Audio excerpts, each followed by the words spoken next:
Global Times, 29th of October 2022, False Beliefs. The meeting between Wang Yi and Burns shows that China has a consistent, positive attitude toward the U.S. China has counted on globalization to grow its economy, while the United States leads. But China started the war with the U.S. too soon. Now, it has a big fight and can't change its stance of hostility. The Chinese Foreign Ministry says that on Friday, Wang Yi, who is the state councilor and foreign minister, met with Nicholas Burns, who is the U.S. ambassador to China. Analysts say that with the meeting, China has again shown that it is optimistic about the future of relations between the two countries.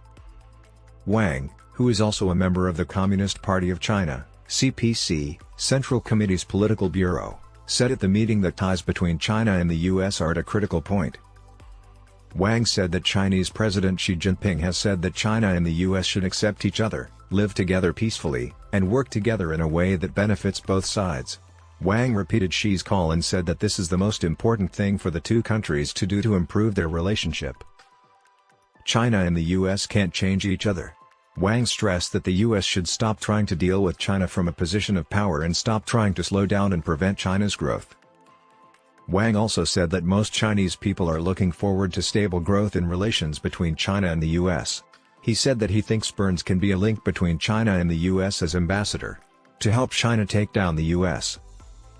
In reaction, Burns said that the U.S. is ready to improve talks with China, work out their differences, and move toward working together. Relations between China and the U.S. worsened after U.S. House Speaker Nancy Pelosi's road trip to Taiwan in August. A few months ago, Burns was named U.S. ambassador to China. His first meeting with the Chinese foreign minister was on Friday, after the 20th CPC National Congress.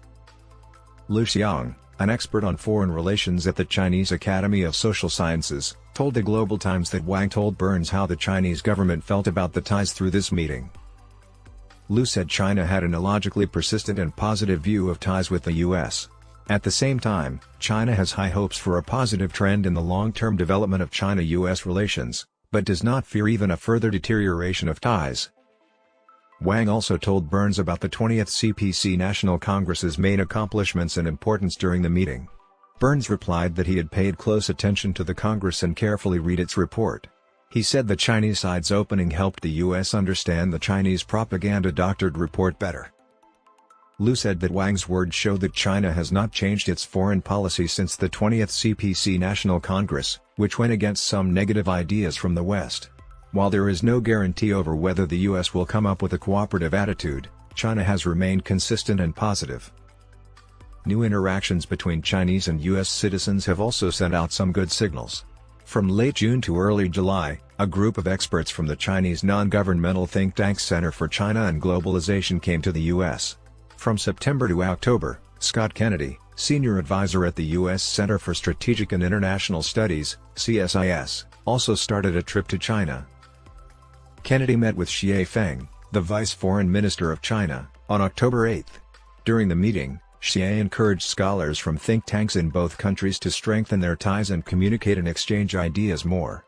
This would help improve understanding between China and the U.S. and get relations back on track.